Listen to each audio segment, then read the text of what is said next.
nous donnons sans le savoir la permission aux autres d'en faire autant. Vous êtes bien sur Radio 95 FM. الحمد لله رب العالمين ولا عدوان إلا على الظالمين وأشهد أن لا إله إلا الله وحده لا شريك له وأشهد أن محمدا عبده ورسوله اللهم صل عليه وعلى آله وصحابه ومن تبعهم بإحسان إلى يوم الدين أما بعد أحبتي في الله مستمعون الكرام السلام عليكم ورحمة الله وبركاته. Alhamdulillah, chers frères et sœurs dans la foi, que la paix et le salut du Tout-Puissant soient sur vous. Et que la paix et la bénédiction d'Allah subhanahu wa ta'ala soient sur notre guide Mohammed, fils d'Abdullah, ainsi que sur sa famille et ses compagnons. Chers frères et sœurs dans la foi, aujourd'hui, nous sommes avec vous ce samedi dans le cadre de votre émission As-Sahaba, les compagnons. Aujourd'hui, le 8 avril 2017, avec votre frère Abu Bakr Siddiq Sangare, Inch'Allah, nous demandons à Allah les très hauts de nous faciliter la bonne compréhension et qu'il nous accompagne, Inch'Allah Ta'ala. Votre émission Al-Bayyina, yani les compagnons, As-Sahaba, les compagnons du prophète Mohammed alayhi salatu wassalam. Alors, cette émission est là pour parler, Inch'Allah, chaque samedi de ces gens, ces hommes qui ont aidé le prophète Mohammed alayhi salatu wassalam à faire avancer l'islam. Et ils sont nombreux. Il y a des savants qui disent prophète Mohammed alayhi salatu wassalam, il est décédé, il a laissé derrière lui autour de 124 000 compagnons, des femmes et des hommes, autour de 124 000. C'est quelque chose, on peut dire, c'est à peu près. Il y a d'autres qui voient c'était 114 000, même si il y a des connaisseurs qui voient que c'était à 60 000, 30 000 dans Médine et 30 000 hors de Médine. Mais dans tout ça là, les Sahaba, les compagnons du prophète Mohammed alayhi salam, ils sont nombreux. Qui est considéré comme un Sahaba, comme un compagnon ou bien une compagnante du prophète alayhi salam, c'est des gens qui ont vu prophète alayhi salatu wassalam, ils ont vu prophète alayhi salam et ils ont accepté de rentrer en islam, qui croient en Allah et à son messager. C'est ces gens-là qu'on appelle les Sahaba. Mais il y a ceux qui ont vu prophète, ils ont combattu prophète, ils ne sont pas rentrés en islam, ils ne sont pas parmi les compagnons. Par exemple, Abu Jahl, il a vu prophète, mais même son oncle Abu Lahabi, il a vu prophète, c'est son neveu, mais il n'est pas rentré en islam, il n'est pas parmi les Sahaba. Ceux qu'ils ont vu, ils ont cru, alors ils ont accepté l'islam. C'est ce qu'on appelle les Ashab al-Rasoul, les compagnons du prophète Mohammed alayhi salatu wassalam. Aujourd'hui, nous avons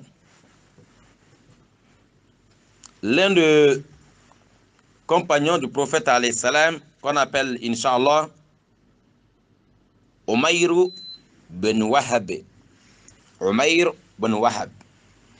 L'histoire de Umayr bin Wahab, ou la vie vécue du Umayr bin Wahab.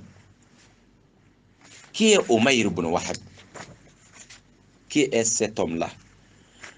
Donc, nous allons parler de, Inch'Allah, de Umayr ibn Wahab, Inch'Allah ta'ala. Naam, Shaitan Quraysh yasbah da'iyatun ila Allah ta'ala. Un shaitan, un Satan de Quraysh devient un prédicateur en islam. Masha'Allah. Umayr, il était surnommé Shaitan Quraysh, Satan des tribus de Quraysh. Mais pour montrer qu'il était vraiment ennemi 100% de l'islam et du prophète Mohammed alayhi salam.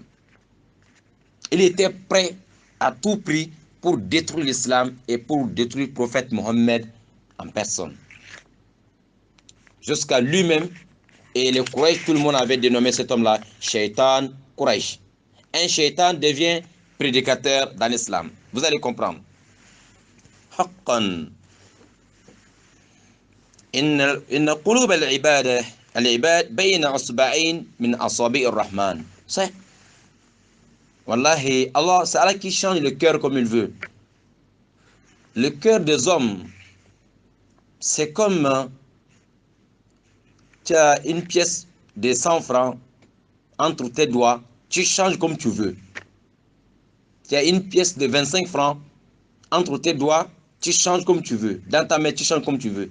Allah subhanahu wa ta'ala, le cœur de ces hommes, des hommes, de ces créatures est dans la main d'Allah subhanahu wa ta'ala comme ça. Il change comme tu veux. Il veut. C'est pour cela on doit demander à Allah subhanahu wa ta'ala de nous guider toujours dans le droit chemin. Pour ne pas que nos cœurs prennent notre chemin, le chemin des égarés. Allah fait comme il veut. Cet homme, Umayr ibn Wahab, il était ennemi numéro 1 de l'islam jusqu'à qu'on avait dénommé Satan de Quraysh. Mais si on dit qu'il va devenir un prédicateur, quelqu'un qui va faire le combat pour amener beaucoup de gens dans l'islam un jour, c'est Allah qui change le cœur. Masha'Allah. فبينما كان عمير بن وهب الذي كان أهل مكة يلقبونه بشيطان قريش يجول بفكره وبجسده وبكل ما يملك من أجل أن يحارب النبي صلى الله عليه وسلم وأصحابه رضي الله تعالى عنهم أجمعين وقلبه قد امتلأ حقدا على الإسلام وأهله وإذا بالحق جل جلاله يأخذ بناصيته إلى الإسلام ليكون واحدا من أصحاب النبي صلى الله عليه وسلم. Umayr ibn Wahab, quelqu'un qui faisait toute sa journée ou la nuit, il passe sa journée à réfléchir. Et la nuit, il est là, réfléchir comment faire pour détruire l'islam, comment faire pour combattre l'islam et le prophète Mohammed alayhi salam. Allah subhanahu wa ta'ala, il savait, il voyait aussi que le cœur de cet homme est rempli avec la haine contre les musulmans et l'islam et le prophète Mohammed alayhi salatu wa salam en personne. Allah subhanahu wa ta'ala, il tourne maintenant le cœur de cet homme, Umayr, vers la lumière de l'islam, vers la lumière de la foi, et cet homme devient alors un sahaba, un sahabi, l'un des compagnons du prophète Mohammed alayhi salatu wa salam, avec le changement d'Allah subhanahu wa ta'ala. ففي يوم بدر كان عمير واحدا ممن حملوا السيوف ليقضوا على الإسلام في مهدي. نعم. Les jours de Badr, première bataille, grande bataille entre les musulmans et les associateurs et les Quraysh, bataille de Badr. À ce jour-là, Umayr ibn Wahab, il était parmi ceux-là. Il était parmi les 1000 personnes qui sont venues faire la bataille contre les musulmans à ce jour-là. Umayr ibn Wahab, il était parmi les Quraysh, les ennemis. À ce jour-là, les musulmans ne dépassaient même pas 313 personnes. On peut dire comme un bébé qui vient de naître, alors il est encore au berceau. Un bébé qui n'a pas d'avoir la force, il est encore au berceau. Donc, si tu veux détruire ce bébé-là à ce moment, c'est facile. L'islam, c'était comme ça. L'islam, c'était au début, les musulmans ne sont pas beaucoup, ils ne sont pas nombreux, ils n'ont pas la force. 313 personnes contre 1000 combattants. Et les 1000 combattants, ils sont armés vraiment. Et les musulmans, à ces jours-là, il y a d'autres, ils sont à pied. Ils n'ont même pas les vrais babouches. Ils n'ont même pas le moyen de transport. Et même les matériels de guerre, il y a d'autres seulement, ils ont un morceau de bois dans la main. Les autres, les pierres dans la main, ils lancent seulement. Ils n'ont même pas de choses aussi pour protéger leur corps contre les attaques des ennemis, contre les épées des ennemis. Ils n'ont rien pour se protéger. Subhanallah. Ils sont à pied avec leur foi. Parce qu'il y a 1000 personnes qui veulent détruire l'islam dans le berceau. Il y a 1000 personnes qui sont, leur cœur est rempli avec la haine pour détruire les musulmans. On ne parle plus de l'islam. Ils sont venus avec ça, ils sont bien armés aussi pour ça. Umayr ibn Wahab, il était parmi ces 1000 personnes à ce jour-là. Shaitan Quraysh. Non. Tellement les gens savaient qu'il était contre l'islam, il était quelqu'un aussi vraiment intelligent. Le Quraysh, yani les mécréants, parmi les Quraysh à ce jour-là, ils ont envoyé Umayr ibn Wahab pour aller espionner les musulmans, pour aller voir à peu près les musulmans, ils sont venus au nombre de combien de personnes. Est-ce qu'ils sont armés comment? Est-ce qu'ils ont des renforts qui peuvent venir après? Alors, c'est cet homme-là, Umayr ibn Wahab, qui on avait envoyé pour aller guetter, voir les musulmans, ils sont à peu près combien de personnes. Umayr ibn Wahab, il est quitté de côté des mécréants, aller guetter un peu, voir les musulmans, ils sont à peu près combien. Il a vu les musulmans loin, mais tellement que cet homme-là, il était intelligent. Regardez les résultats qu'il va amener vers les Quraysh. Il arrive à côté des Quraysh, il dit, de toute façon que j'ai vu ces musulmans, ils sont autour de 300 personnes. 300. Si c'est plus, ça ne sera pas beaucoup. Si c'est moins aussi, ça ne sera pas beaucoup. En tout cas, ils sont à peu près 300 personnes. Donc, voilà ce que Omrouin a dit. Il a vu seulement les gens, il dit, ils sont 300 personnes, plus avec un peu seulement, ou bien moins un peu. Mais autour de 300. Mais regardez, Masha'Allah, il n'a pas menti. À ce jour-là, il y avait 313 musulmans. Mais il a vu les gens loin. C'est pour montrer que c'est quelqu'un, il était vraiment intelligent.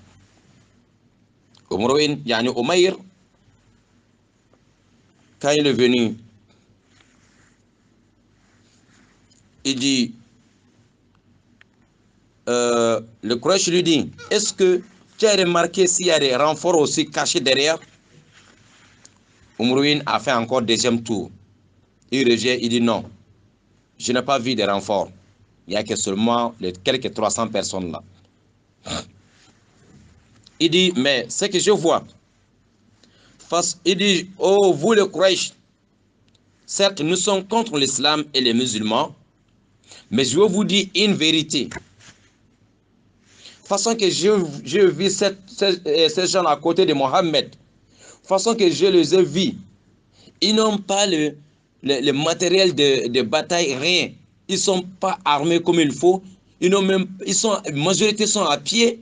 Majorité, ils ont seulement les cailloux, les pierres en main et les morceaux du bois. Ils n'ont même pas beaucoup des épées. Donc, mais ce que je vois, ces gens-là, pour gagner, pour tuer une seule personne parmi eux, il faut savoir que la personne aussi doit tuer aussi une personne parmi nous.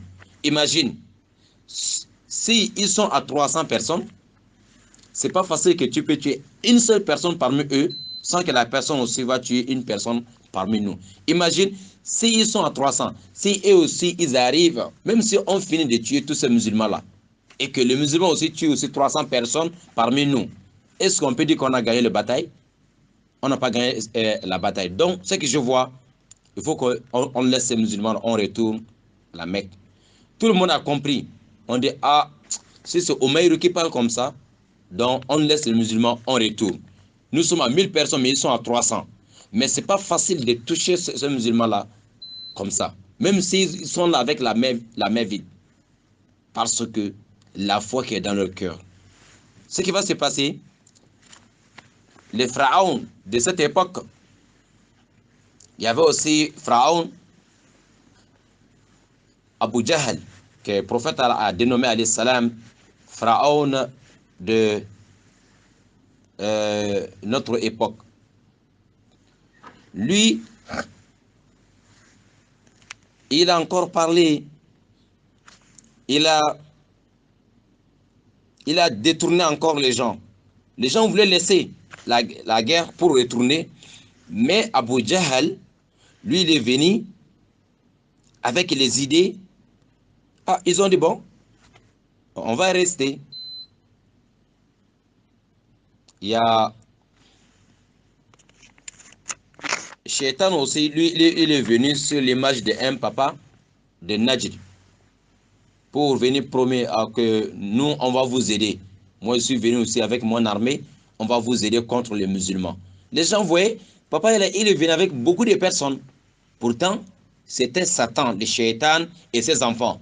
Ils sont venus, tu vois que c'est des hommes, mais non, c'était les Shayatines. Mais quand la bataille est commencée, le prophète Mohammed il soulève ses deux mains, invoquer Allah, demander l'assistance d'Allah, les secours d'Allah, l'aide d'Allah subhanahu wa ta'ala.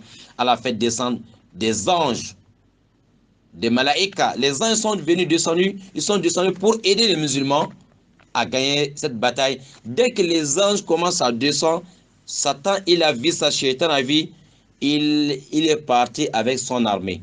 C'est là Abu Jahl a vu, il dit, mais tu es venu avec ton armée pour nous aider. Le papa est en train de courir. C'est pas un être humain, c'est Satan. Il dit, c'est que je vois. Si toi, Abu Jahl, si tu voyais ça, tu n'allais pas rester ici là. Mais les gens ne voyaient pas les anges. Mais Shaitan, le Satan voit. Il est parti. C'est là, Abu Jahl voit que, mais moi j'avais beaucoup de personnes, mais il me reste seulement quelques personnes. Parce que lui, il est venu encourager Abu Jahl pour ne pas y retourner, c'est-à-dire pour faire à tout prix le combat contre Mohammed alayhi salatu wassalam. Akhir Karim.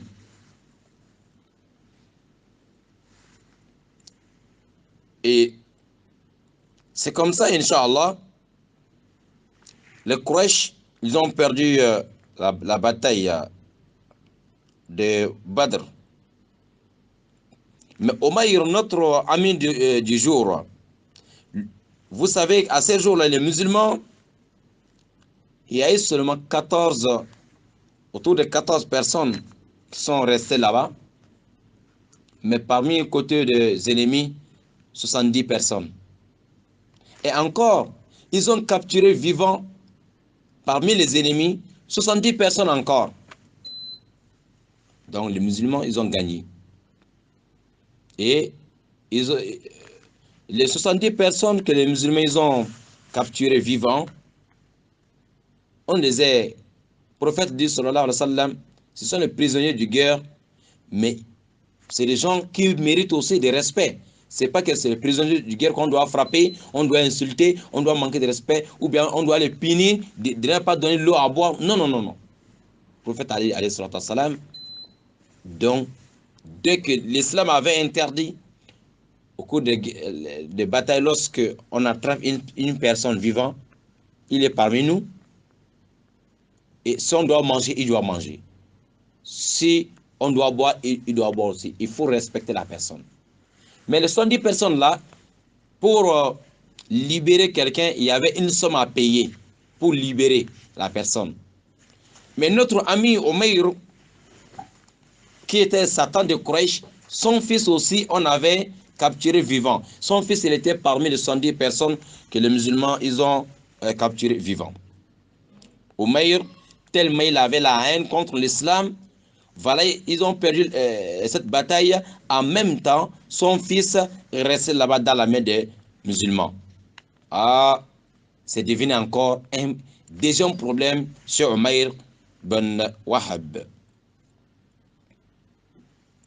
أخي الكريم، وأصفت الهزيمة بقلوب قريش، وجلس عمير بن وهب الذي ترك ولده عصيرا في عيد المسلمين حزينا على ابنه وعلى تلك الهزيمة التي هلت بكفار مكة يعني قريش، وهو الذي كان يؤذى النبي صلى الله عليه وسلم وأصحابه ويلقون منه العناء وهو بمكة.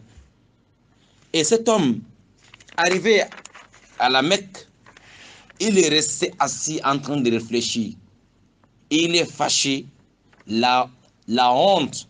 Il voit que nous, on a torturé les musulmans ici. On a torturé le même prophète, Mohammed. Ils ont quitté la ville de Makkah pour aller se réfugier à Médine. Aujourd'hui, nous, on pense que nous sommes nombreux aujourd'hui, qu'on va détruire les musulmans. Ils ont encore gagné la bataille contre nous. Ils sont seulement à 313 personnes. Nous sommes 1000 personnes. Voilà, nous avons perdu 70 personnes. Et encore, ils ont encore capturé parmi nous encore 70 personnes. Non. Encore mon fils est resté encore avec les musulmans là-bas. Il faut aller payer encore pour faire libérer alors mon fils. Umayr, il est assis, fâché, en train de réfléchir. Quelle solution encore? Alors, فجلس مع صفوان بن عمية في الحجر بيصير فذكر أصحاب القليب أي المشركين الذين قتلوا وألقوا في بئر قليب ومصابهم. Pendant que Umruwin il est assis, il y avait une autre personne, le fils de son oncle, Safwan ben Umayya. Les deux là, ils se sont vus. Umruwin, il est venu s'asseoir à côté de Safwan, juste collé, à côté, dans une chambre. C'est là-bas, ils ont réfléchi, combien de personnes nous avons perdu là-bas. L'autre là, il est décédé, l'autre là, il est mort, l'autre il est mort, et l'autre est resté là-bas vivant. Alors, que faire? فقال صفوان والله ما في العيش بعدهم خير. Safwan dit, il jure par Allah, il dit, tout ce qui s'est passé, vraiment, il y a plus de, on a plus dans notre vie, je ne vois pas là où il y a encore le bonheur. Comment Mohammed avec quelques personnes seulement nous a gagné comme ça? Comment? Quelle honte! On va vivre ça, est-ce qu'on peut vivre avec cette honte? Non. L'autre dit, Umruwin, il dit à Safwan, Sadaqta wallah, il dit mon frère, c'est la vérité que tu viens de dire. Amma wallah, lawla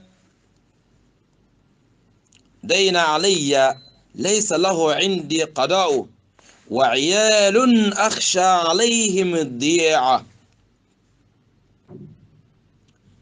أخشى عليهم ضيع بعدي لركبت إلى محمد حتى أقتله فإن لي قبلهم علة ابني عصير في أيديهم. Umayr dit, je jure par Allah, si ce n'est pas à cause des dettes des gens qui est sur moi, que je n'ai pas de moyens pour payer, pour rembourser les dettes des gens. C'est à cause des dettes des gens qui est sur moi. Et encore, et ma petite famille, que je perds aussi, après ma mort, après moi, ma famille, mes enfants, mes femmes, ils seront comment? Voilà, c'est les deux choses-là qui m'empêchent. Les dettes des gens, je n'ai pas les moyens pour payer aujourd'hui, et ma petite famille qui va rester derrière moi. Sinon moi, Umayr ibn Wahab, j'allais quitter de Makkah moi seul. Je veux aller à Médine, rien que pour aller assassiner Mohammed. Les musulmans, ils vont oublier le nom de Mohammed. Si je tue Mohammed, c'est fini. On ne parle plus de l'islam. Moi, Umayr ibn Wahab, moi seul, je peux faire ça. Mais pourquoi il dit que il a peur de sa petite famille et les dettes des gens qui sont sur lui? Parce que lui-même, pour lui, même s'il arrive à faire quelque chose du mal à prophète Mohammed, est-ce qu'il va sortir aussi là-bas vivant? Donc lui-même, il voyait que oui, il va aller, il peut peut-être faire quelque chose du mal contre Mohammed, mais peut-être lui, c'est pas facile, ça ne sera pas facile, il va aussi retourner vivant. Donc, c'est pour ça qu'il a peur de sa famille derrière lui. L'autre lui dit, Safwan. Safwan dit, ah, si c'est ça, ta famille et les dettes des gens, c'est ça que Safwan dit. Moi, il dit, Umayr, les dettes des gens qui sont sur toi, ce n'est plus sur toi, c'est maintenant, c'est pour moi. Moi, je vais payer les dettes des gens. C'est son ami qui prend cet engagement. Je vais payer tous les dettes des gens qui sont sur toi.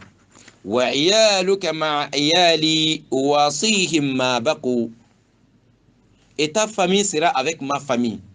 Si je mange, ils vont manger. Si je bois, ils vont boire. Donc, les dettes des gens, je vais payer. Et ta famille, je vais prendre ta famille aussi en charge. C'est les deux choses-là qui avaient empêché Omrwin d'aller détruire, aller assassiner le prophète Mohammed, comme lui-même il voit. Donc l'autre dit, bon, si ça coûte les deux choses-là, moi je vais faire ça. Allahu Akbar. فقال له عمرو فاكتم عني شعني وشأنك قال أفعل. Umruwin dit à son ami Safwan, il dit, bon, maintenant, moi je vais partir, je vais quitter de Makkah pour aller voir Mohammed. Affaire de Mohammed, je vais finir avec Mohammed. Mais, les secrets qu'on vient de dire entre nous deux, Safwan, il ne faut jamais dire ça à quelqu'un. Il faut garder ça entre nous deux. Safwan dit, moi, il n'y a pas de souci, je vais garder le secret là. Et toi, il faut partir. Moi, je vais garder ta famille. Je vais payer aussi les dettes des gens. Masha'Allah. ثم قال ثم أمر أمير بسيفه فشهز له وثم أي وضع فيه السم ثم انطلق حتى قدم المدينة فبين عمر بن الخطاب في نفر من المسلمين يتحدثون عن يوم البدر ويذكرون ما أكرمهم الله به وما أراهم من عدوهم إذ نظر عمر إلى عمير بن وهب حين أناخ على باب المسجد متوشحا السيف. عمير بن وهب, il est maintenant prêt. Il a pris son épée. Voilà. Son épée, son arme. Il a mis les poisons sur son épée. Comme ça, s'il arrive même à toucher, même à blesser seulement Mohammed avec son épée, parce qu'il y a déjà les poisons dedans, les poisons touchent seulement le sang, donc forcément Mohammed va mourir. Donc c'est deux choses. Il arrive à enlever la tête de Mohammed avec son épée, ou même s'il arrive seulement à blesser Mohammed seulement avec ça, c'est fini. Voilà, il a mis... C'est comme ça, les Arabes, ils avaient ces manières de faire. S'ils sont prêts pour aller faire ces genres de crimes, et c'est comme ça qu'ils faisaient. Qu'Allah nous en préserve, qu'Allah nous protège. Et c'est comme ça, Umruin, tellement il ne veut pas échouer, il est parti pour gagner. Voilà. Il est parti. Dès qu'il arrive à Médine, il trouve le musulman avec Omar ibn Khattab, ils sont là assis, contents, en train d'expliquer ce que Allah a fait le jour de Badr. 300 personnes contre 1000 personnes, mais les 313 là, on a gagné la bataille. Cette bataille, et avec l'aide d'Allah, les anges sont venus descendre faire le combat dans le rang des musulmans contre les ennemis. Les musulmans sont contents en train d'expliquer tout cela entre eux. Omar ibn Khattab, il voit un étranger qui arrive. Quel étranger? Ce n'est pas un étranger inconnu. Tout le monde connaît. Voilà, c'est le Satan de Quraysh qui arrive. C'est Shaitan de Quraysh, Umayr ibn Wahab, qui arrive. Omar connaît cet homme-là. Tout le monde connaît qui est Umayr ibn Wahab. Tout le monde a dénommé Shaitan. Tellement façon que Shaitan est contre l'islam et les musulmans. Façon que Shaitan, le Satan, il est contre les humains. Il veut égarer tout le monde. Il veut amener tout le monde dans le mauvais endroit. Et cet homme aussi, Umayr, il s'est dénommé alors Satan parce que il ne voulait pas voir l'islam et ni les musulmans. Il est venu dès qu'il arrive à la rentrée de la mosquée de Médine. Et avec tout ça là, il est prêt avec son épée, son arme, le machette qu'il a pour faire le combat. Omar a vu ça. Omar dit, Omar dit maintenant, هذا الكلب عدو الله عمير بن وهب. Omar dit, oh, voilà, ennemi d'Allah, le chien là, il est là. Voilà, Shaitan est là. Shaitan de Quraysh est là. Subhanallah. Tout le monde connaît qui est Umayr ibn Wahab. Omar a crié, il dit que oh, le Satan de Quraysh est là. Subhanallah. Omar dit, je jure par Allah, cet homme-là, si tu le vois ici, il a l'intention de faire quelque chose du mal ici. Lui ne vient jamais ici avec bonne intention. Ah, Omar, il n'avait pas... C'est quelqu'un, quand il voit le désordre, il ne peut pas cacher, de dire ce qu'il veut dire. Quand il sent seulement que tu viens avec une mauvaise intention, Omar ne joue plus avec toi. Omar aussi, avant que cet homme-là va commis peut-être une crime, Omar il s'est précipité pour s'approcher de lui. Comme ça, s'il y a un problème, c'est lui, Omar, qui doit encaisser. Omar, il s'approche de lui. Omar a vu le monsieur, Omar, il est parti envers lui. En même temps, Omar a annoncé l'arrivée de cet homme à prophète Mohammed alayhi salatu wassalam. Pendant ce temps, Omar avait déjà capturé Umayr ibn Wahab.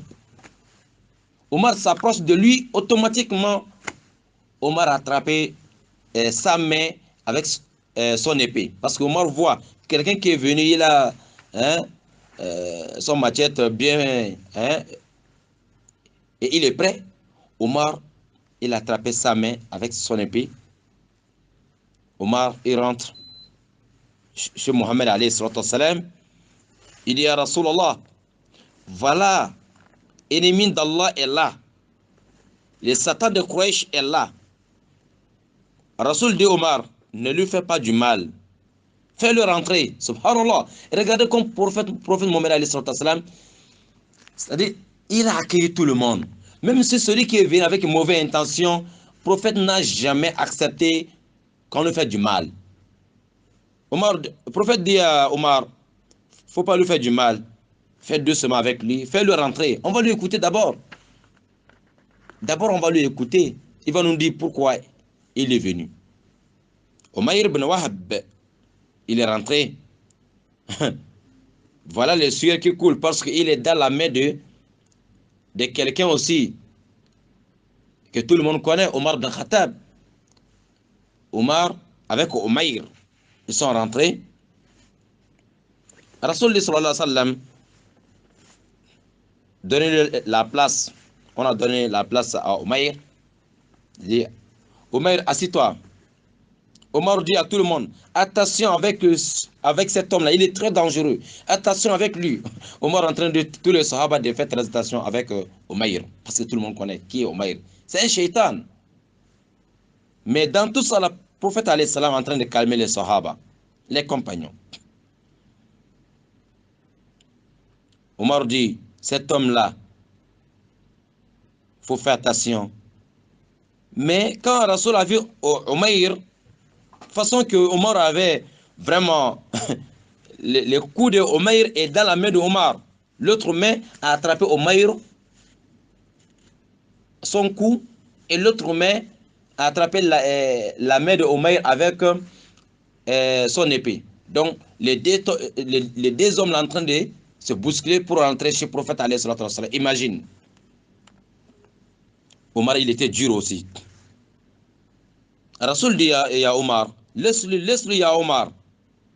Rasoul a laissé Umayr. Yani Omar a laissé Umayr. Rasoul dit maintenant à Umayr, adnou, approche-toi, ya Umayr. Approche-toi, approche-toi. Tout le monde a peur de lui. Il est armé.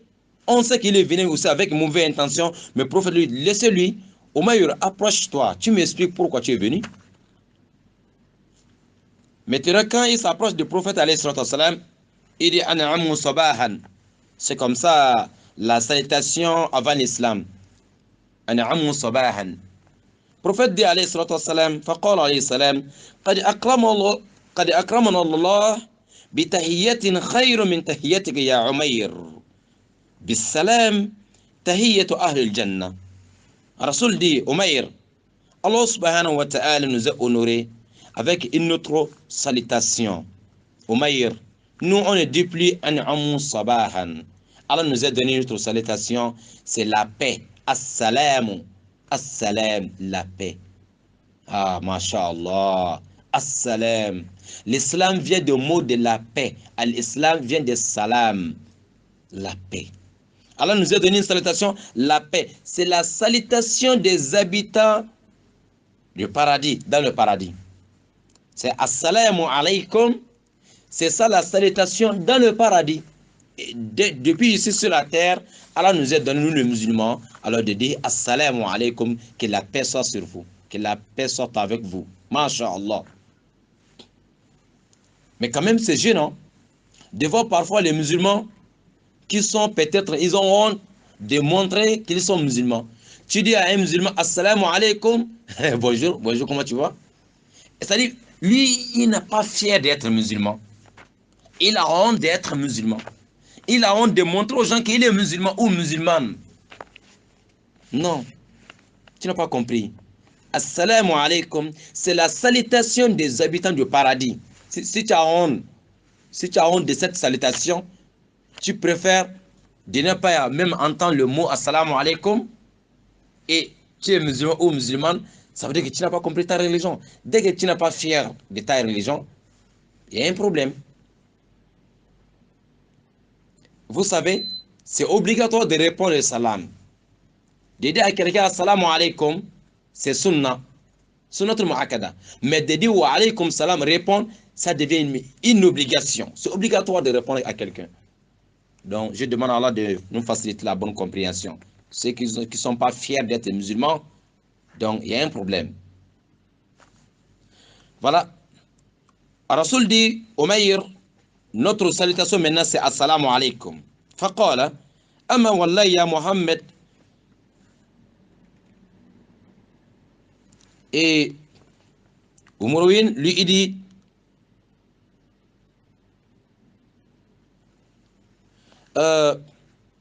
parce que lui ne connaissait pas le salam des musulmans. Mais Rasoul lui demande, pourquoi tu es venu, Umrouin? C'est quoi qui t'amène chez moi aujourd'hui, de Makka jusqu'à chez moi à Médine? Nous avons quitté la ville de Makka à cause de vous. On a fui, on a laissé nos choses là-bas à cause de vous. Tu viens encore chercher quoi ici à Médine, Umayr? Umayr dit, جئت لهذا العصير الذي في أيديكم فأحسنوا فيه. Umayr dit, ah Mohammed, moi je suis venu pour venir libérer mon fils qui est dans vos mains, que vous avez capturé le jour de bataille de Badr. Je suis venu pour payer la somme que vous avez demandée pour libérer mon fils. Prophète Mohammed dit, alayhi salatu wassalam, mais pourquoi tu es venu avec ton épée? Pourquoi tu es venu armé comme ça? Tu es venu libérer ton fils qui est dans nos mains et tu viens encore armé. Pourquoi? Il dit, ah, Mohammed, l'épée là, il ne faut pas regarder ça. C'est ça là, ici, il pouvait faire quelque chose. Les jours de Badr, c'est là-bas qu'il devait travailler contre vous. Mais on n'a pas pu faire. Donc, il cherche à cacher son intention. Il ne veut pas montrer qu'il est venu pour faire des dégâts. Il cherche toujours à changer le mot. Le prophète Mohammed, alayhi salatu wassalam, il dit, Umayr, dis-moi la vérité. C'est quoi qui t'amène chez moi aujourd'hui? Dis-moi la vérité. Tout ce que tu es en train de dire, c'est des mensonges. Tu n'es pas venu pour libérer tu n'as pas venu libérer ton fils. Tu n'es pas aussi venu pour autre chose. Mais la vraie raison qui t'amène, cette raison, je veux que c'est toi-même qui me dis.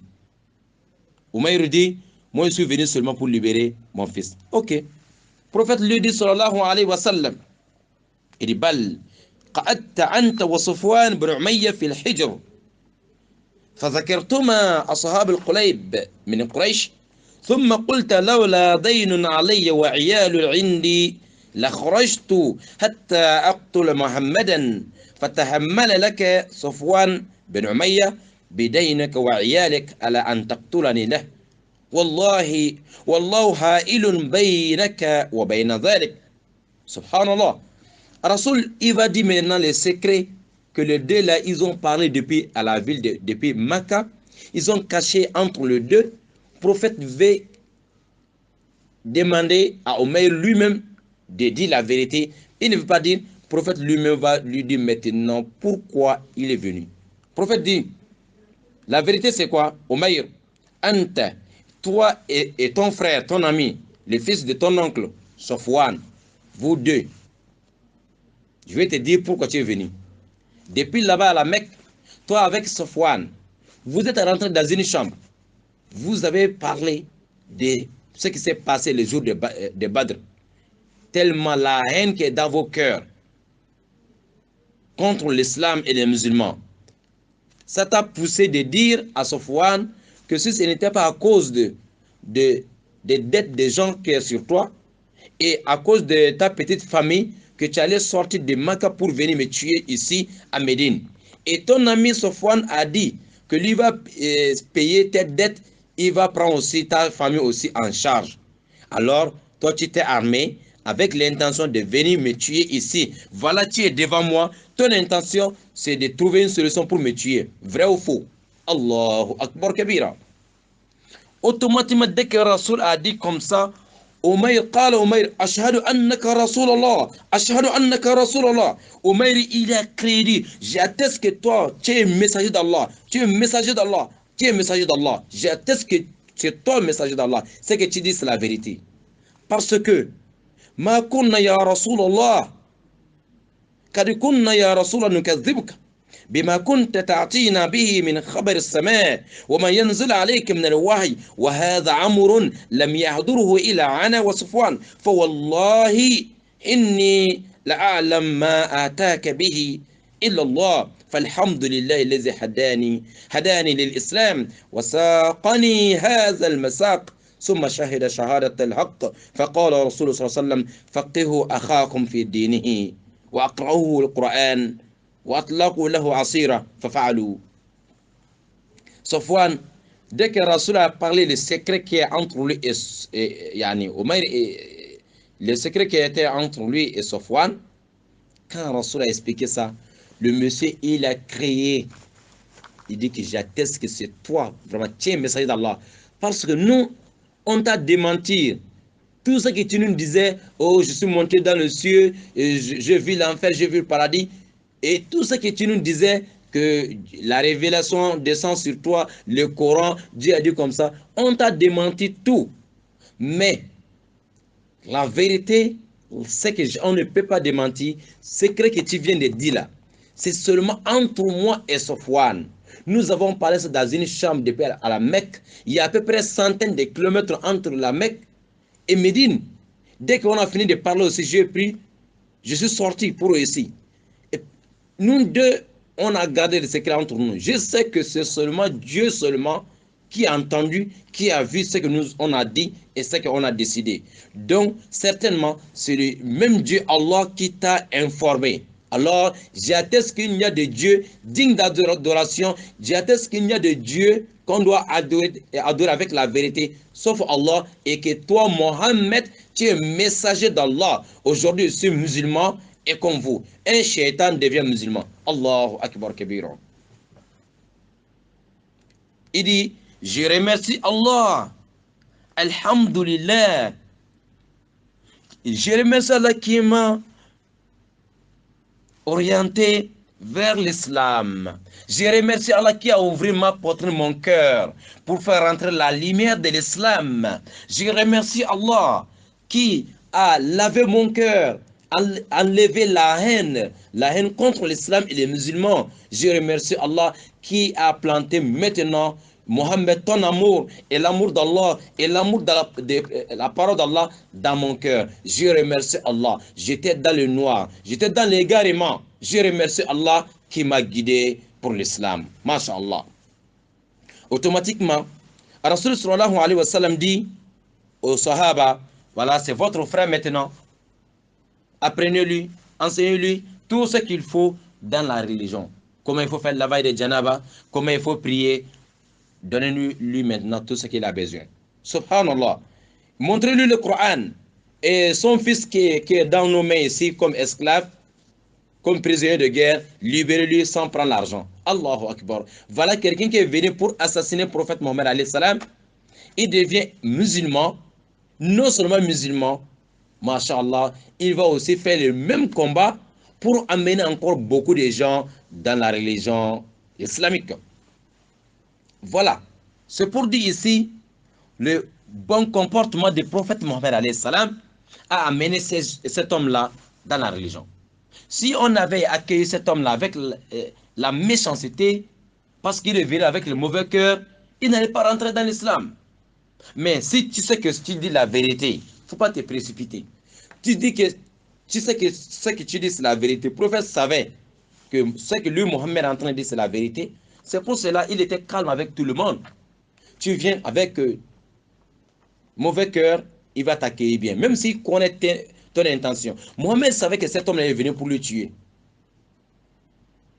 Mais il n'a pas dit non. Il est venu, on fait comme ça, on fait comme ça. Non, il a accueilli bien. Il dit Omar, laissez-lui, donnez-lui la place. Il voulait que lui-même dise la vérité, il a refusé. Mohammed a dit la vérité, cet homme il est rentré en islam. Il y a aussi une autre personne qui est venue un jour. Il a pissé dans la mosquée de Mohammed alayhi salam. Les Sahaba, les compagnons, ils ont dit, mais il y a d'autres qui disent, on va le taper, on va faire comme ça. Le prophète dit, non, laissez-le d'abord. Il va finir de se soulager. Allahu Akbar. Dans la mosquée, c'est ça l'islam et c'est ça les musulmans. Oui, la bonté. Un musulman ne doit pas être barbare. Celui qui a compris sa religion, il ne doit pas être barbare. Il faut savoir accueillir tout le monde. Un musulman, tu ne dois pas accuser les gens sans savoir. Tu ne dois pas soupçonner les gens avec les mauvais soupçons. Non. Attends d'abord que tu poses la question à la personne. Pourquoi tu as fait ça? Il te dit la vérité avec ça. C'est ce qu'il va dire. Il faut le juger avec ça. Mais ce qui est caché dans son cœur, laisse-lui ça avec Allah. Il ne faut pas essayer de rentrer dans le cœur des gens pour dire que non. De toute façon que je le vois là, je pense que c'est comme ça, il doit être comme ça. C'est ça qui a gaspillé nos sociétés aujourd'hui. L'islam ne veut pas ça. Le bon comportement amène les gens dans le paradis. Parmi tous les actes qui amènent les gens dans le paradis facilement et rapidement, c'est le bon caractère, le bon comportement. Savoir aussi vivre avec les autres. C'est ça l'islam. Mohammed nous a enseigné tout cela. Qu'Allah nous facilite Inch'Allah, d'être comme lui aussi. Inch'Allah, avoir le bon cœur et être, de supporter tout le monde. Supporter tout le monde. Si tu arrives à supporter tout le monde, même tes ennemis vont devenir tes amis. Ennemi va devenir ami. Mais si quelqu'un fait une mauvaise chose contre toi, toi aussi, tu fais aussi une mauvaise chose contre lui, alors vous êtes des ennemis. Mais il fait le mauvais, toi tu acceptes. Lui-même sait qu'il t'a fait du mal, mais tu as supporté. Tu fais encore le bien envers lui. Comme le prophète salam, il y avait un juif qui habitait à côté de Mohammed salam. Chaque matin, il va aller jeter ses ordures, la poubelle, devant la porte de Mohammed salam. Le prophète Mohammed salam, il vient nettoyer. Et il y a un moment, 3 jours est passé, le prophète Mohammed salam, il n'a pas vu la saleté devant sa porte. Il dit, ah, mon voisin, il a voyagé, ou bien il y a quel problème? Voyez-vous, le prophète Mohammed salam, il est parti voir le monsieur chez lui. Oui, mais ça fait longtemps que je ne vois pas. Ça fait 3 jours, nous sommes des voisins. Tu as tes droits sur moi. Ça fait 3 jours, je ne te vois pas. Je suis venu voir si tu as voyagé ou bien si tu es malade. Je veux savoir ce qui ne va pas. Le monsieur dit, mais attends, je pense que tu dois être content parce que ça fait 3 jours que je n'ai pas jeté la poubelle devant ta porte. Mon ben dit non, tu es mon voisin. Je ne dois pas être content si tu as un problème. Subhanallah. Et regardez, la bonté de l'islam. Mohammed salam, le monsieur dit, ben, moi je t'ai fait du mal, toi tu viens me regarder. Il dit, ça fait 3 jours, vraiment je suis malade. Mohammed lui fait le doigt, l'invocation. Le monsieur dit, bon, si c'est ça vraiment, les vraies images de l'islam, moi j'atteste qu'il n'y a de Dieu qu'Allah et que Mohammed, et toi Mohammed, tu es messager d'Allah, je vais rentrer en islam. C'est comme ça, et son ennemi est devenu l'un des compagnons du prophète Mohammed, le bon comportement. Voilà, chers frères et sœurs dans la foi, chère maman, cher papa, si on est musulman, il faut aussi marcher avec le comportement de l'islam. Avec tout le monde. Ce n'est pas seulement avec les musulmans. Voilà, c'est avec les non-musulmans. L'islam respecte, quand on parle des droits de l'homme, c'est l'islam qui a enseigné ça plus de 1400 ans aujourd'hui. Il n'y avait pas les droits des hommes. C'est l'islam qui a amené les droits de l'homme. Et regardez un peu dans le Coran. Et regardez, lis le Coran jusqu'à la fin. Tout ce qu'on trouve dans le Coran, si on arrive à appliquer ça, tous les problèmes qu'on a aujourd'hui sur nous, tous les problèmes qu'on voit à gauche, à droite, les droits de l'homme est dans le Coran. Mais les hommes, ils ont refusé d'appliquer, de respecter les droits de l'homme que Dieu a dit. Voilà, on est dans les problèmes aujourd'hui. Mais on est en train de chercher maintenant de revenir un peu. C'est que l'islam a dit, c'est Dieu qui nous a créés. Dieu a créé la terre. Tout ce qui est sur la terre, c'est Dieu qui a créé. Il sait ce qui ne peut pas marcher sur cette terre-là. Il a dit, ne fais pas ça. Il ne faut pas voler. Il ne faut pas tuer. Hein? Il ne faut pas critiquer. Il ne faut pas faire ça. Parce qu'il sait que ce n'est pas bon. Il faut savoir pardonner. C'est ça l'islam. Le prophète Mohammed alayhi salam, voilà cet homme-là, il est rentré en islam. Umayr ibn Wahab. Lorsqu'il est rentré en islam, il est devenu un grand compagnon du prophète alayhi salam. Masha'Allah. Il commence à réfléchir. Il dit, ah, moi je suis venu faire du mal à Mohammed. Je suis venu pour le tuer. Et regarde comment il m'a accueilli. Il est venu avec une mauvaise intention, mais finalement, il est sorti des ténèbres vers la lumière. Naam. Il commence à réfléchir, subhanallah. Regardez les musulmans, comment ils sont bien. Et il y a de cela quelques jours, nous avons fait les batailles de Badr. On a tué parmi les musulmans. Mais aujourd'hui, regardez ces musulmans, je suis parmi eux aujourd'hui. Je suis devenu un frère pour eux. Tout le monde est en train de m'entourer avec la joie, les sourires, tout le monde est content. Pourtant, moi, Omaïr, nous, on a fait beaucoup de choses contre ces gens-là. Mais ils regardent quelques secondes seulement, ils m'ont pardonné. Pourtant, ici, ils peuvent faire tout, parce que je suis seul. Mais le pardon de l'islam. C'est comme ça, Omaïr, il est rentré à l'islam. Et voilà ce qui va se passer. Il a commencé Il dit, Ya Rasulallah, moi, kuntu jahidan ala itifa'i nurillah. Moi, j'ai fait tout avant aujourd'hui. J'ai fourni beaucoup d'efforts pour éteindre la lumière d'Allah, yani, la lumière de l'islam. J'ai fait tout. Mais aujourd'hui, je suis musulman. Moi, j'ai causé beaucoup de torts contre les musulmans et l'islam. Aujourd'hui, Dieu a mis la lumière de l'islam dans mon cœur. Moi, je vais faire encore le même combat pour faire avancer l'islam, pour encore donner une autre lumière à l'islam. Donc, Mohammed, je veux que tu me donnes la permission que je retourne chez moi à la Mecque et je vais aller appeler les gens, je vais aller prêcher à la ville de Mecca, appeler les gens encore vers la religion. Subhanallah, Rasoul dit, il n'y a pas de problème, tu peux faire ça. Et Omaïr, lui, il va retourner maintenant chez lui à la Mecque. Il était parti à Médine pour aller tuer Mohammed, mais il va retourner en tant qu'un ami de Mohammed. Il va aller appeler les gens de Mecca vers la religion de Mohammed. Subhanallah. Et on va écouter maintenant son ami qui est resté à la Mecque là-bas, Safwan. Safwan, lui, lorsque Umruwin est quitté de Mecca pour aller tuer Mohammed à Médine, Safwan disait aux gens, il n'a pas dit le secret, mais il était content. Chaque fois qu'on le voit dans un quartier, on le voit toujours content. Ah, Safwan, il y a quelle nouvelle? Et on a perdu le bataille, tout le monde est triste, tout le monde est fâché dans la ville de Mecca ici, mais tu es toujours souriant. Il y a quoi? Il disait aux gens, non, attendez seulement, dans quelques jours, il y a une bonne nouvelle qui va venir de côté de Médine, hein, qui va nous faire oublier nos morts, nos frères, qui va nous faire oublier la bataille de Uhud. Je vous dis seulement d'attendre seulement quelques jours. Il y a une bonne nouvelle qui va venir de côté de Médine. Souvent on disait comme ça tout partout dans la ville de Mecca. Mais les gens ne savaient pas c'était quelle nouvelle. Parce que pour lui, Umayr ibn Wahabi, il va réussir à tuer Mohammed depuis la Mecque et à Médine. Il ne sait pas quelle nouvelle qui va venir. Mais pour lui, c'était la bonne nouvelle, c'est-à-dire Umayr peut faire ce qu'il est parti faire. Ils sont restés comme ça. Et tous les jours, cet homme-là, Safwan, il sortait de la ville de Mecca. Il regardait s'il voit des caravanes, des voyageurs qui passent. Il dit, vous êtes venu de côté de... Vous êtes à Médine? Oui, on était là-bas. Il y a quelle nouvelle à Médine? On dit, ah bon, il n'y a pas de changement, toujours c'est pareil.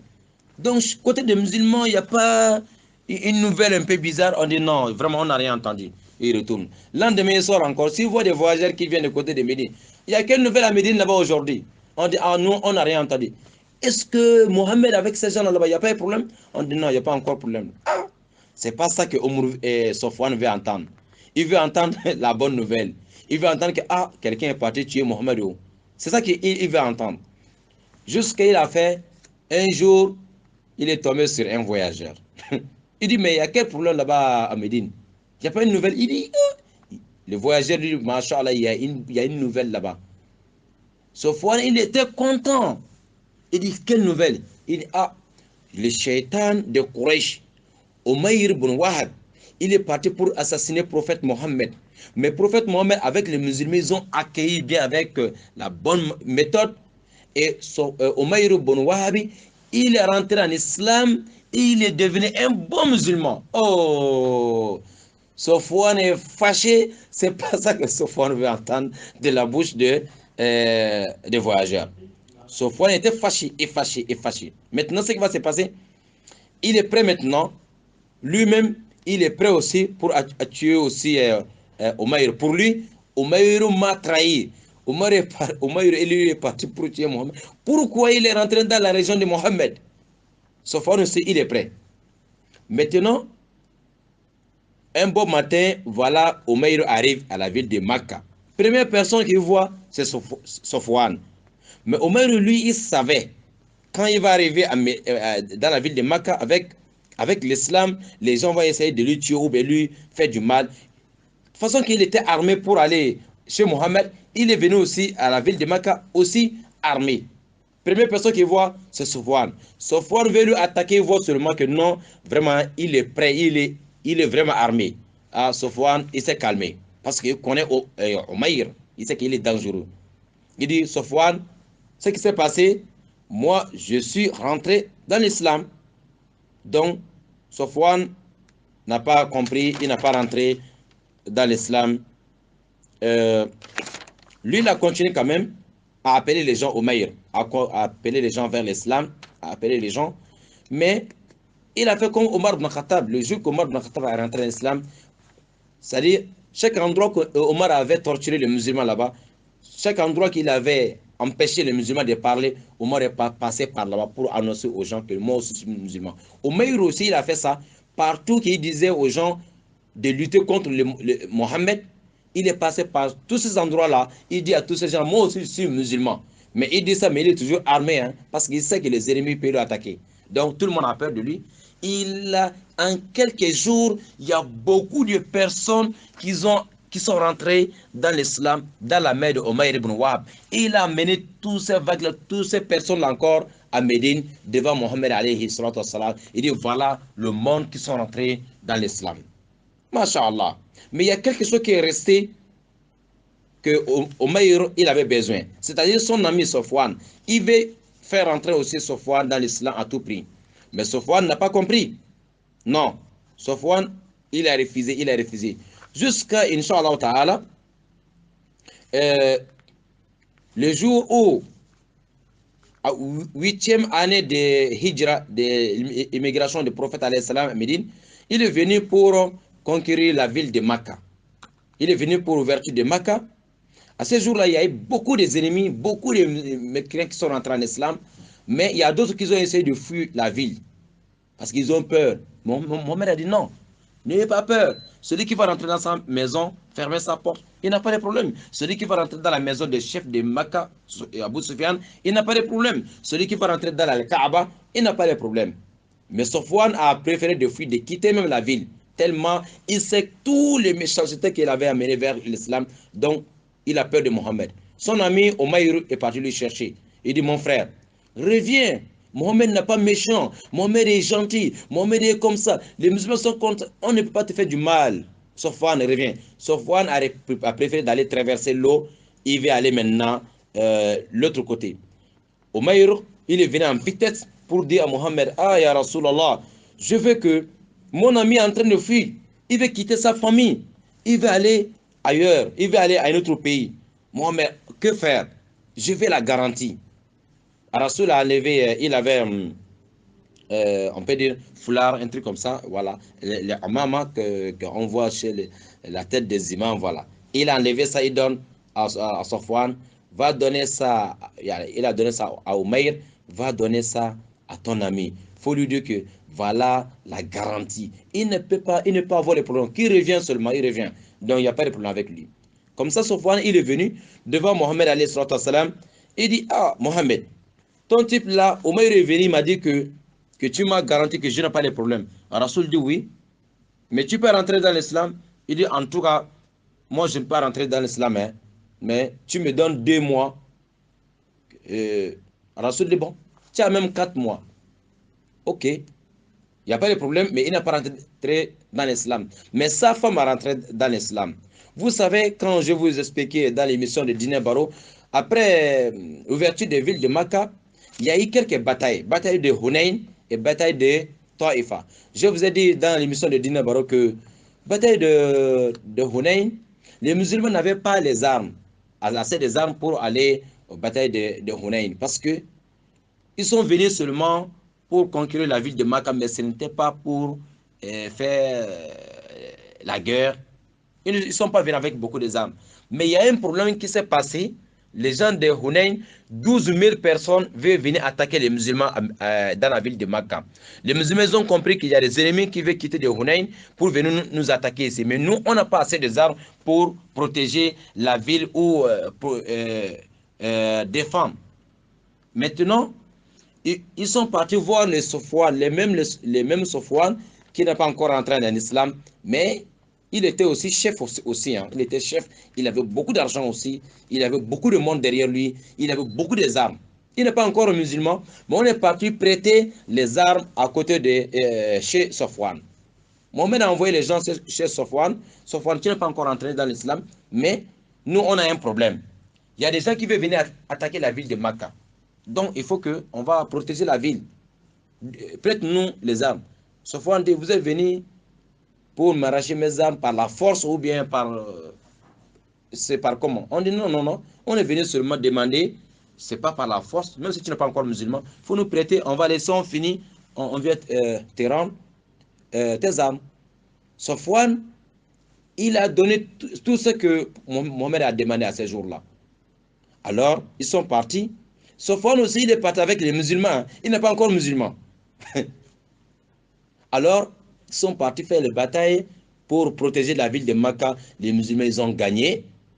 Et c'est après ça que Safwan, il est rentré dans l'islam.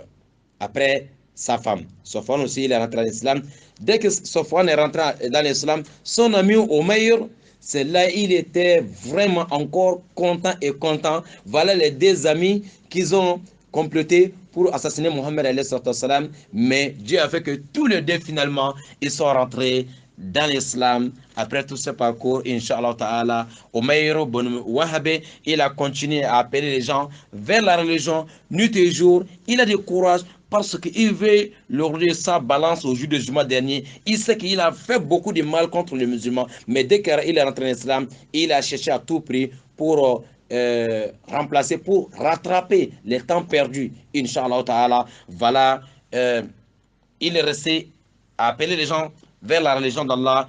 Le shaitan de Quraysh est devenu un prédicateur dans l'islam jusqu'à sa dernier jour sur cette terre. Qu'Allah pardonne, qu'Allah soit satisfait de tous les sahaba, Inch'Allah Ta'ala, qu'Allah nous réunit dans le Jannat al-Firdaus avec tous ces sahaba, avec le prophète Mohammed alayhi salam. Voilà, c'était yani, Umayr ibn Wahab que nous avons, Inch'Allah, choisi aujourd'hui comme compagnon du jour avec son ami Safwan Kalan Fasri, Inch'Allah Ta'ala. Si Dieu nous donne le temps, vendredi, yani samedi prochain, nous allons, Inch'Allah, choisir un autre Sahaba, Inch'Allah, pour aussi comprendre la vie des Sahaba un peu. Voilà, on demande à Allah de nous faciliter, de nous donner le courage de travailler aussi dans cette religion comme ces grands hommes. Wahaza, Inch'Allah Ta'ala. Nous avons notre frère Abdelrazak, Inch'Allah Ta'ala. Donc, voilà. Donc, nous allons fermer ici. وأقول قولي هذا وأستغفر الله لي ولكم ولسائر المسلمين استغفروه إنه هو الغفور الرحيم. Votre frère Abou Bakr Siddiq, Inch'Allah, à la Radio Nour, ce samedi 8 avril 2017. Wassalamu alaikum wa rahmatullahi.